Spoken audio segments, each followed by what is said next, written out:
వేదికపై ఈరోజు నా ఈ కుందుతోక అనే కవితా సంపుటిని ఆవిష్కరించడానికి పెద్ద మనసుతో ఒప్పుకొని విజయవాడ నుంచి ఇంత దూరం ఈ తుఫాన్ అని కూడా ఒక సందేహాలు ఉంటున్నాయి. కానీ నెల్లూరు ప్రజల అభిమానం ఆ తుఫాను ఉంది, ఈ తుఫాను వీగిపోయింది. సో అయినా కూడా ఆ తుఫాను నీడలో, ఆ తుఫాను భయంలో కూడా విజయవాడ నుంచి ఇంత దూరం డోలేంద్ర ప్రసాద్ గారు ఆయన ప్రత్యేక ఆహ్వానంతో, వారు ఈ జిల్లా వాసులకు తెలుసు కానీ బహుశా ఆయన విజయవాడలో ఉంటారు కాబట్టి నా గురించి తెలియజేస్తున్నాక మొదటిసారి ముఖ పరిచయం మా ఇద్దరికి. ఆయన కూడా ప్రేమతో వచ్చిన శతాధిక గ్రంథకర్త, సాహితీ సింధు, సార్కి అయితే కళారత్న అవార్డు కూడా ఉన్నట్టుంది, శ్రీ డాక్టర్ జీవి పూర్ణచంద్ర గారికి, అలాగే ప్రముఖ సాహితీవేత్త, చరిత్ర పరిశోధకులు, ప్రజా జీవనంలో నిజాయితీతో పనిచేసి, నిబద్ధతతో పనిచేసి ఒక గొప్ప పేరు సంపాదించుకొని ప్రజలతో మమేకమైన వ్యక్తి, గౌరవనీయులు, ఈరోజు ఈ సభకు పెద్దరికం వహించిన వ్యక్తి శ్రీ విఠపు బాలసుబ్రహ్మణ్యం, మాజీ ఎమ్మెల్సీ గారికి, ప్రఖ్యాత సాహిత్య విమర్శకులు డాక్టర్ మేడిపల్లి రవికుమార్ గారు, వారు ఎస్వి యూనివర్సిటీ నుంచి ఇంత దూరం వచ్చి నన్ను ఆశీర్వదించడానికి వచ్చిన వారికి, అట్లాగే సోదరిమణి నడిగడ్డ, ఇద్దరం నడిగడ్డ అవసరం. నడిగడ్డ అంటే తుంగభద్ర, కృష్ణా మధ్యలో ఉండే ప్రాంతము. మేమిద్దరం అక్కడ పుట్టాము. వారు నెల్లూరుకి ఏమంటారు మెట్టినిల్లు, ఆ పుట్టినిల్లు ఇది ఇక్కడికి వచ్చింది, ఇక్కడ వివాహ బంధం రీత్యా. నాకు కూడా కాకతాళీయంగా ఇక్కడ మొదటి ఎస్పీగా పనిచేసే అదృష్టం కలిగింది. వారి పుస్తకాల గురించి రేగడి వ్యక్తుల్లో నేను ఎందుకో చదవలేదు, కానీ అది నేను విశాలాంధ్ర అంటే నవచేతన అంటారు ఇప్పుడు, అది ఆ పుస్తకాల షాప్ పోయినప్పుడు అది కనపడుతుంది, అడుగుతారు కూడా, సరే తీసుకోండి అని. అయితే కొన్ని కారణాల వల్ల ఇప్పుడు అక్కడ చదవలేదు, ఇప్పుడు చదువుతాను. సోదరిమణి వచ్చి వారు కూడా చాలా మొత్తం దాదాపు పుస్తకం 120 పద్యాలు కూడా ఆమె చదివి క్లుప్తంగా 120 పద్యాల మీద కూడా కామెంట్ చేసిన శ్రీమతి చంద్రలత గారు, అట్లాగే ఇవాళ వ్యాఖ్యాత బాగా మోడరేట్ చేస్తూ సమయానుకూలంగా ఈ కార్యక్రమాన్ని నిర్వహిస్తూ వ్యాఖ్యాతగా వహించిన శ్రీమతి వై శైలజ లెక్చరర్, డైట్ కళాశాల పల్లెపాడు, మన ఆత్మీయ మిత్రులు నెల్లూరు జిల్లాకే గారు, పత్రికా రంగానికే ప్రియమిత్రులు, సుపరిచితులు, నిజాన్ని నిర్మోహమాటంగా నిక్కచ్చిగా చెప్పే జమీన్ రైతు వ్యవస్థ సంపాదకులు శ్రీ డోలేంద్ర గారు, మిత్రులు, అందరికన్నా మిన్న అయిన నెల్లూరు ప్రజలు, మీ అందరికీ నా వందనం, అభివందనం. ఒక మామూలు అధికారికి, కాకపోతే నిజాయితీగా నడుచుకునే అధికారి అంతే, ఇంకా అంతకంటే గొప్ప క్వాలిఫికేషన్స్ ఏమి లేవు. అందరిలాగా నేను ఒక మామూలు వ్యక్తిని, నిజాయితీకి మాత్రం ఎప్పుడు దానికి సెలవు ఇవ్వకుండా పని చేసినందుకే, నిజాయితీతో పనిచేయాలనే రాజ్యాంగం మీద మేము శిక్షణ మొదలైన మొదటి రోజే మేము ప్రమాణం చేస్తాము. అది చేయాలి, నిజాయితీతో పనిచేయడం అనేది అదొక మేము ఎవరికి చేసే మెహర్బానీ కాదు. నిజాయితీతో పనిచేయడం అంటే అదొక పెద్ద త్యాగం కాదు, అదొక గొప్ప విషయం కాదు. కేవలం అంత చిన్న నిజాయితీకి మెచ్చి ఒక మామూలు వ్యక్తిని ఒక గొప్ప అధికారిగా నిలబెట్టడమే కాదు, మహామగులు, మహనీయులు, మానవ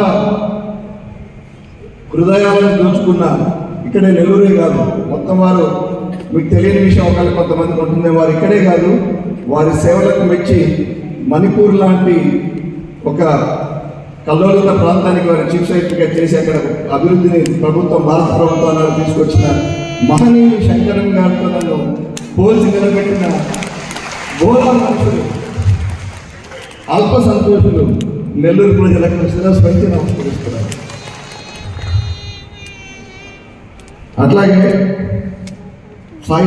ఇవాళ సాహిత్య రంగంలోకి అడుగుపెట్టాను అంటే ఒక ప్రచురణ ద్వారా. కానీ కవిత్వం నాకు కొత్త కాదు. కవిత్వం ఐ థింక్ డిఎన్ఏలోనే ఉంది. ఇందాక విమర్శకులు పెద్దలు వాళ్ళంతా కూడా నా కవిత్వం చదివిన తర్వాత వారికి అర్థమైంది. మా తాత దగ్గర నుంచి నాకు అందులో వచ్చిందని వారు అర్థం చేసుకున్నారు. కవిత్వం కొత్త కాదు, కవిత్వం రాయడం కూడా కొత్త కాదు. కానీ బట్ ప్రచురణ చేసి ఇట్లా రిలీజ్ చేయడం అది కూడా ఆత్మీయులం ఉంది, మీ అందరి మధ్య రిలీజ్ చేయడము. సో నేను నిజంగా కవిగా కొత్తగా చాలామందికి మీకు తెలియదు కాబట్టి కొత్తగా అవతారం ఎత్తినట్టే పురుడు పోసుకున్నట్టే ఇందాక సోదరి చంద్రలత గారు చెప్పినట్టుగా.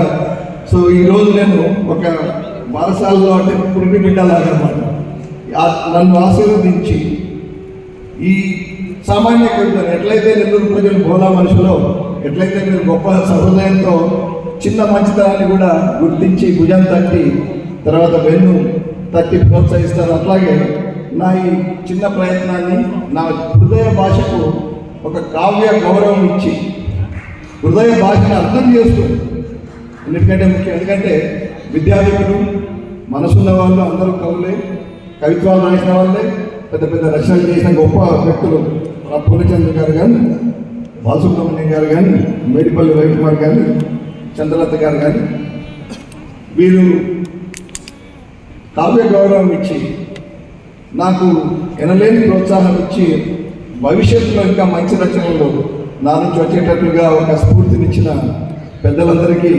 పాదాభివందనాలు సార్. నిజంగా ఇది నా అదృష్టం, నేను చేసుకున్న అదృష్టం. పూర్ణచంద్ర గారు ఈ ఆవిష్కరణ చేస్తారన్న డెసిషన్ డోలేంద్ర గారు తీసుకున్న తర్వాత గాంధీ గారు అంటే మాకు ఎఫ్ఎస్ఎల్ ఆయన ఐజీగా రిటైర్ అయ్యారు. మేము అప్పుడు ఏఎస్పీలో ఉన్నప్పుడు వారు ఫోరెన్సిక్ సైన్స్ లాబొరేటరీ పోలీస్ శాఖలో ఒక ముఖ్యమైన అంతర్భాగం పరిశోధనలో ఫోరెన్సిక్ లాబొరేటరీ యొక్క ఆవశ్యకత, వాటి పరీక్షలు వారిచ్చే పరీక్షల రిపోర్ట్స్ ఇవన్నీ కూడా ఎంతో ముఖ్యం నేరాలు నిరూపించడానికి. సో వారు మనకు ఒక మెసేజ్ పెట్టారు. డిఆర్ శ్రీనివాస్ రెడ్డి, పూర్ణచంద్ర గారు నా మిత్రులు, వారు మీ పుస్తకాన్ని నా పుస్తకాన్ని వారికి పంపించి ఆయన చదువుతారు, ఆయన కూడా చదువుతారు. ఆయన ట్రూత్ ల్యాబ్స్ రిటైర్ అయ్యాక ట్రూత్ ల్యాబ్స్ అనే సొంతంగా పెట్టుకున్నారు. చాలా ప్రొఫెషనల్ వ్యక్తి, ఆ రంగంలో నిష్ణాతులు వారు. వారి సేవల్ని సిబిఐ లాంటి వాళ్ళు కూడా ట్రూత్ ల్యాబ్ సేవలు ఉపయోగించుకుంటున్నారు. ఇప్పుడంటే ఎఫ్ఎస్ఎల్ అన్ని గవర్నమెంట్ కూడా ప్రాముఖ్యతనిచ్చి పెట్టాయి. కానీ ఎఫ్ఎస్ఎల్ అనేది పెద్దగా ప్రజలకు తెలియని టైంలో, ప్రభుత్వాలు వాటికి ఆదరణ టైంలో ఆయన ఆ రంగంలో నిష్ణాతులు.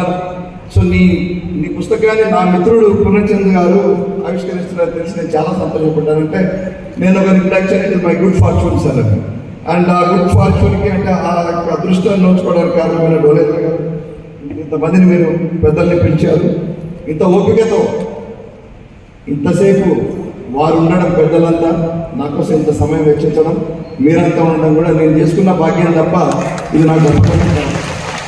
ఇకపోతే నా కవితల గురించి చెప్తాను. కవితల ముందు నెల్లూరు గురించి చెప్తాను. నెల్లూరు జిల్లాకి నేను వచ్చినప్పుడు అంతకుముందు నేను ట్రైనింగ్ అయిన తర్వాత ఒక 3-4 పోస్టులు చేసి ఉన్నాను. అప్పటికే అంటే 4 ఏళ్ళు అప్పటికి 4 పోస్టులు ట్రైనింగ్. ఇందాక ఎవరో పొద్దున అడుగుతుంటే చెప్పాను, మీరు ఎన్ని పోస్టింగ్లు అయినా మీకు ఎన్ని ట్రాన్స్ఫర్లు అయినా అంటే 21, 22, 30 సంవత్సరాలు. అందులో ఒక 6 సంవత్సరాలు రేహౌండ్ చీఫ్గా చేశాను. అదొక్కటి 6 సంవత్సరాలు చేస్తే 25 ఏళ్లలో 22 ట్రాన్స్ఫర్ అయినట్టే. సో అది యావరేజ్గా సంవత్సరం కోసం. సో మీ దగ్గరికి వచ్చేసరికి 4 జిల్లాల్లో నేను చేసి వచ్చాను. కానీ ఈ జిల్లాకి ఎస్పీగా రావడం, మొట్టమొదట 3 జిల్లాలు నేను ఎస్పీగా చేశాను. ఇక్కడ చేసిన తర్వాత ఇంకా 2 జిల్లాలు కూడా చేశాను. ఈ జిల్లాకు ఒక జిల్లా పోలీస్ శాఖ అధికారిగా రావడం, నాకు ఈ జిల్లా గురించి ఏమీ తెలియదు.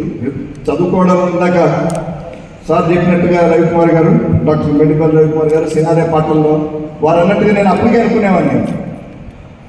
సర్కారు అంటారు, తెలంగాణ అంటారు, రాయలసీమ అంటారు, నెల్లూరుని మాత్రం ప్రత్యేకంగా చూపించారని అప్పటికే అనుకునేవాడిని. నెల్లూరులో ఏముండేది. అయితే ఈ జిల్లాకు వచ్చినప్పుడు నాకు ఈ జిల్లా పైన ఎటువంటి అవగాహన లేదు. ఎందుకంటే నేను ఇక్కడ పుట్టి పెరగలేదు, ఇక్కడ చదువుకోలేదు. ఇది ఆల్మోస్ట్ చెన్నైకి దగ్గరగా తమిళనాడు బార్డర్లో ఉండడం వల్ల రాయలసీమలో తర్వాత తెలంగాణలో ఆ ప్రాంతాల నుంచి దూరం వచ్చిన ఎప్పుడు సందర్భాలుగా అవకాశం దొరకలేదు నాకు. ఒక మామూలు వ్యక్తిగా, ఒక ఎస్పీగా నా నిజాయితీతో ప్రజలకు సేవలు అందించే అవకాశం లభించింది అన్న ఒక భావనతో వచ్చాను. కానీ మొదటి నెలలోనే అర్థమైంది, ఇక్కడి ప్రజలు భాస్వరంలాగా జ్వలిస్తారు, చలిస్తారు. మంచి చేస్తే అల్పసంతోషులాగా నెత్తి మీద పెట్టుకుంటారు, తప్పు చేస్తే నేలకేసి గిరాటపడడం కూడా మీరు ఎటువంటి రెండో ఆలోచన చేయకుండా నేలకేసి గిరాట కొట్టేస్తారు.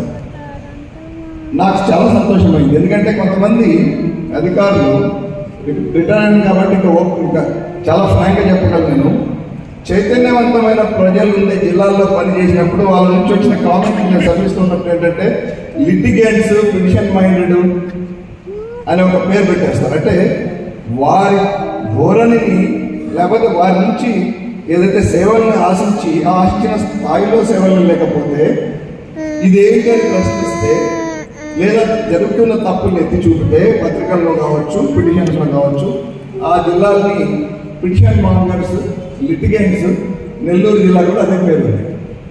కానీ నేను మీ ఆ ఒక నెలలోనే ఒక 2 నెలల్లో అర్థమైపోయింది మీ యొక్క ఈ గుణం, నెల్లూరు ప్రజల్లో ఉన్న గుణం, స్పందన వేరే సొసైటీలో లేకపోతే వేరే జిల్లాల్లో ప్రజల్లో ఉంటుంది.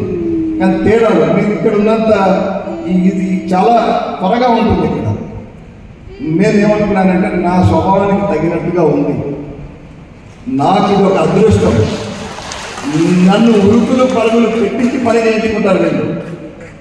ఈ లక్షణం ఉన్న ప్రజలతో నేను మమేకమైతే శాఖను కూడా ఉరుకులు పరుగులు పెట్టవచ్చు.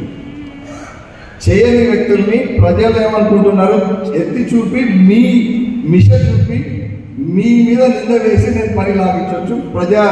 ప్రజా అవసరాలకు అనుగుణంగా, ప్రజాభిష్టాలకు అనుగుణంగా నేను నా ఒక జిల్లా పోలీస్ శాఖ అధికారిగా నా కర్తవ్యాన్ని నేను మంచిగా నెరవేర్చవచ్చని ఆ రోజు నిశ్చయించుకున్నాను.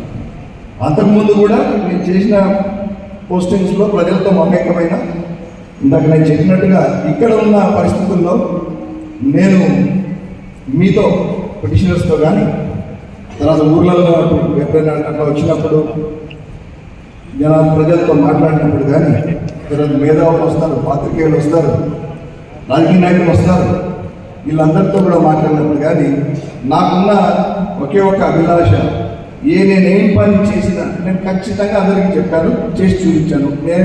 ఒకే ఒక్కటి, నేను ఏ పని చేసినా అధికారిగా అందులో ప్రజా సంక్షేమమే కనపడాలి.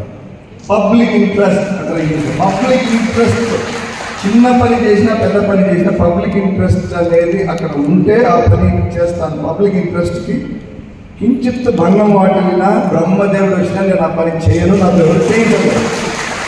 అంతటి ధైర్యం నుంచి తర్వాత అది నేను వచ్చింది 5వ సంవత్సరంలో, నేను 6వ సంవత్సరంలో నేను సర్వీస్లోకి వచ్చాక 1994లో ఐపీఎస్లో వచ్చాను. 2000 సంవత్సరంలో ఇక్కడ అడుగు పెట్టాను. సెప్టెంబర్ 11 తేదీ కూడా గుర్తుంది నాకు. మళ్ళీ ఏప్రిల్ 23 అనుకుంటా తేదీ అది కూడా గుర్తుంది. ట్రాన్స్ఫర్ అయ్యేటప్పుడు 2022. అంటే నా 5 ఏళ్ళు కంప్లీట్. ఒకవేళ ట్రైనింగ్ తీసేస్తే అందులో 2 సంవత్సరాలు పైగా ట్రైనింగే ఉంటుంది మాకు. అంటే 3 ఏళ్ళు. అంటే నేను పసిబాలుని సర్వీస్లో, అటువంటి పసిబాలుని ఒక మొండి అధికారిగా ఎవరికి తలొగ్గని ఒక నిజాయితీ పరునిగా నా నిజాయితీకి ప్రజల వెన్నుదన్ను ఉంటుందనే ఒక నమ్మకం, అపారమైన నమ్మకం కలిగించి మీరు నాకు కీ ఇచ్చి పంపించారు. రిటైర్ అయ్యే వరకు 31 ఏళ్లలో మీరు ఇచ్చిన కీ రిటైర్ అయ్యే వరకు కూడా నేను ఆ శక్తి నన్ను నడిపించింది. అటువంటి నెల్లూరు జిల్లాలో మన మిత్రులంతా అడిగినప్పుడు నేను ఎట్లా కాదంటాను, ఇక్కడ పుస్తకం రిలీజ్ కావాల్సిందే, మీరు ఇక్కడికి రావాల్సిందే అన్నారు. ఇందాక పెద్దలన్నారు కాబట్టి నేను చెప్తున్నాను. అది ఒక గొప్పతనం కోసం కాదు, సాహితీ కార్యక్రమాలకు సగం సీట్లు కూడా నేను వదిలింది. సో పెద్దలు అందుకే విఠల్ బాలసుబ్రహ్మణ్యం గారు అన్నారు, ఎందుకు వచ్చారా మీరు, ఈ సాహితీ దానికోసం వచ్చారా లేదా శ్రీనివాస రెడ్డి చూడడానికి వచ్చారని. ఎందుకు వచ్చినా కూడా ఎందుకు వచ్చినా కూడా అక్కడ చెప్తున్నారు, ఎందుకన్నా మీరు రావచ్చు కాక పెద్దలందరినీ మీరు మొదటి నుంచి చివరి దాకా విన్నారు, మీకు తెలిసి ఉంటుంది ఈ కార్యక్రమం యొక్క గొప్పదనం. మీకు అర్థం కొంతమందికి మీరు చాలామంది మొదటిసారి కావచ్చు ఒక సాహిత్య కార్యక్రమంలో పాల్గొనడం మొదటి నుంచి చివరి దాకా. పెద్దల విజ్ఞతతో కూడిన మాటలు మీలో సాహిత్యాభిలాషను కలిగించాలి. ఎటువంటి సాహిత్యాభిలాష అంటే సామాజిక స్పృహతో కూడిన సాహిత్యాభిలాష. మీరు అందరూ కూడా ఇవాళ ఈ ఫంక్షన్ సక్సెస్ అయిందంటే నంబర్ చూసి కాదు, ఇక్కడ ఎంతమంది ఉన్నారు, సీట్లన్నీ నిండినాయి, ఆల్రెడీ వెనక ఖాళీ అయినట్టున్నాయి, అంటే ముగించాల్సిన టైం వచ్చింది, అది కాదు. కానీ ఉన్న కొద్ది మంది కూడా హాల్ నిండింది, బయట కూడా కొంతమంది ఉన్నారు. చాలామందికి మనకు తెలుసు సీట్లలో నిలబడడం ఇష్టపడతారు, బయట ఉండి సీట్లో కూర్చోలేదు. ఈ సభ యొక్క ప్రాముఖ్యత, ఈ సభ యొక్క విజయం ఎక్కడ ఉందంటే మీరు విజ్ఞుల మాట విన్నారు. నన్ను ఎవరైతే ఆశీర్వదించారో పెద్దలు వాళ్ళ మాట విన్నారు. మీలో ఖచ్చితంగా ఆ సాహిత్య బియ్యం అనేది మీరు వేశారు. ఖచ్చితంగా ఆ సామాజిక స్పృహ అనే అంశం గురించి మిమ్మల్ని తట్టి లేపారు. ఇక్కడ 300 మంది ఉండొచ్చు, 400 మంది ఉండొచ్చు, అందులో ఒక 100 మందికి కూడా ఇది కలిగినా కూడా మీరు 100 మంది శ్రీనివాసరెడ్డి లాగా అవుతారు. మీరు కూడా నాలాగా ఖచ్చితంగా ఎక్కడున్నా ఏ రంగంలో ఉన్నా పనిచేయండి.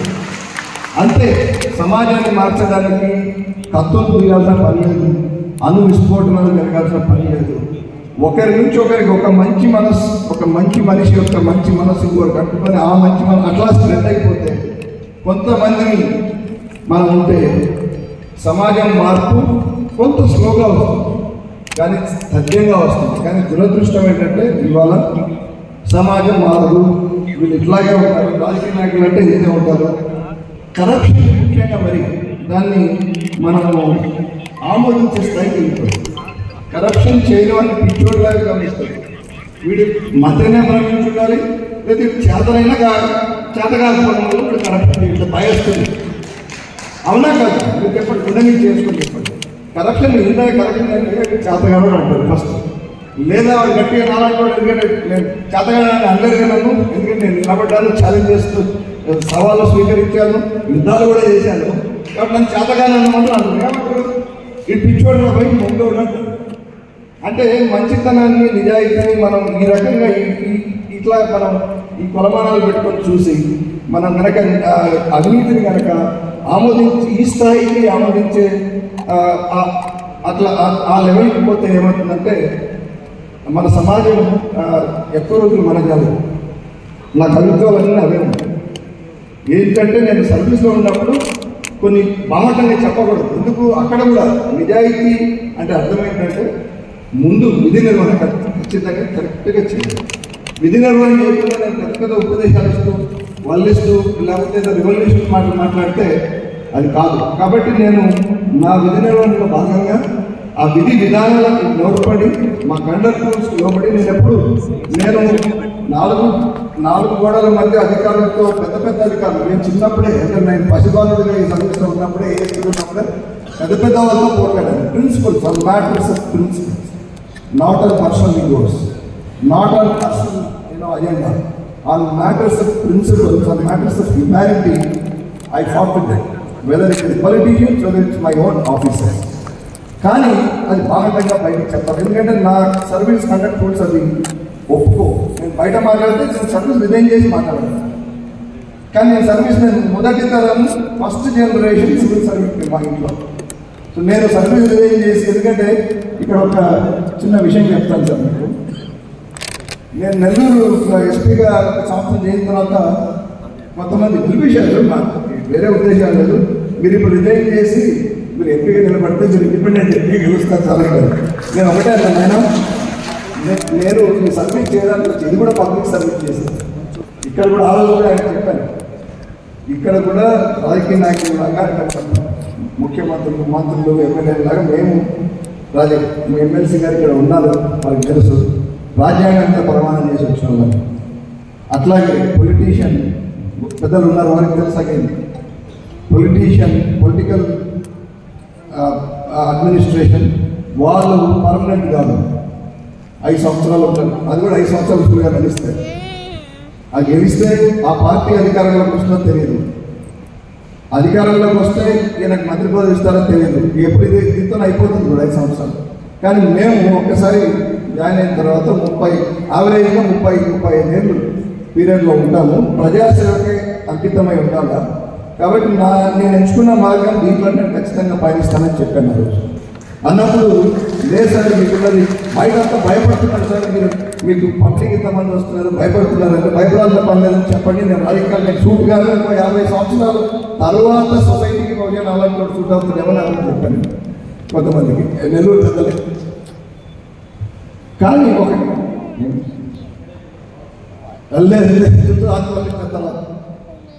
ఒకటి ఇప్పుడు కానీ నేను రిటైర్ అయిన తర్వాత ఇప్పుడు మాట్లాడాను. పేర్లు తీసుకో, పేర్లు అక్కర్లేదు. ఎందుకంటే చెడు ఉంటుంది, చెడుని మనం నిర్మూలించాలి, చెడ్డవాణ్ణి కాదు. చెడ్డవాణ్ణి నిర్మూలించుకుంటూ పోతే ఎంతమంది చెడు నిర్మూలించాలంటే చెడు గురించి మాట్లాడాలి. ఆ మాట్లాడితే ఒక 10 మంది 100 మంది చెడ్డ వాళ్ళకి తగలాలి. కేవలం ఆ ఉద్దేశంతో రాసిస్తే పుంజుతోక. మరి పుంజుతోక యొక్క సరదా పేరు పెట్టి దీనికి సీరియస్నెస్ ఎందుకు చెప్పారంటే నాకు తెలుసు కవితలు ఎంతమంది చదువుతున్నారు, పెద్దలు అన్నారు కదా ఎమ్మెల్సీ గారు ఏమన్నారు, ఎంతమంది పుస్తకాలు చదువుతున్నాం వాళ్ళు తెలుగు అధ్యాపకులు. అసలు ఎంతమంది మనం మన భాషకు ప్రాధాన్యత ఇస్తున్నాం, ఎంతమంది మన మాతృభాష మీకు తెలుసు కానీ మాతృభాష మీద పట్టు లేని వాడికి ఏ భాష మీద ఏదన్నా చిన్నప్పటి నుంచి మీరు సామాన్యంలో చదువుతున్న ఏ భాష మీద పట్టు రాదు. మాతృభాష మీద పట్టు సంపాదించండి. నేనేమి